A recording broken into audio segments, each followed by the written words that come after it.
Ces jeunes ne sont pas de simples visiteurs. Ils viennent découvrir le fruit de leur travail dans le musée Fabre. Une présentation de l'œuvre accessible au public grâce à un QR code. Voici le tableau, le chanteur. Il est concentré et sérieux. Le chanteur soulève sa main. C'est ça que j'ai aimé, c'est pour cela que j'ai choisi cette œuvre. Une voix qui résonne comme une grande satisfaction. Car ces jeunes migrants de 15 ans, nouvellement arrivés en France, n'ont jamais ou très peu été à l'école dans leur pays d'origine. Au début, ce n'était pas comme ça. Je ne savais pas parler français, rien du tout, mais aujourd'hui, ça va quand même. Ça m'a aidé. Je me progresse aussi pour écrire, pour lire aussi les textes.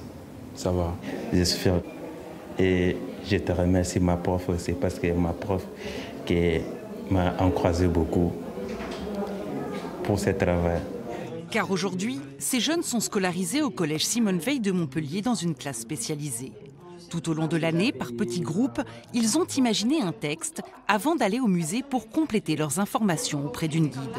Ils ont ensuite enregistré ces podcasts. Il fallait s'entraîner en lecture, l'articulation, la prononciation, respecter la ponctuation, parce que comme on a appris à mettre des points dans nos textes, il faut aussi le respecter en le lisant, en essayant de mettre un peu de ton dans l'enregistrement. Donc tout ça, voilà, ça a vraiment mélangé toutes les compétences langagières.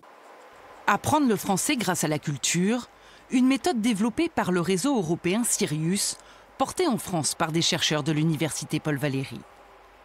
Le territoire d'apprentissage, ce n'est pas uniquement l'école, mais ça peut être les musées, ça peut être les environnements extérieurs. Et ça, c'est vraiment un plus de pouvoir mettre en synergie tous ces territoires et tous ces espaces sociaux.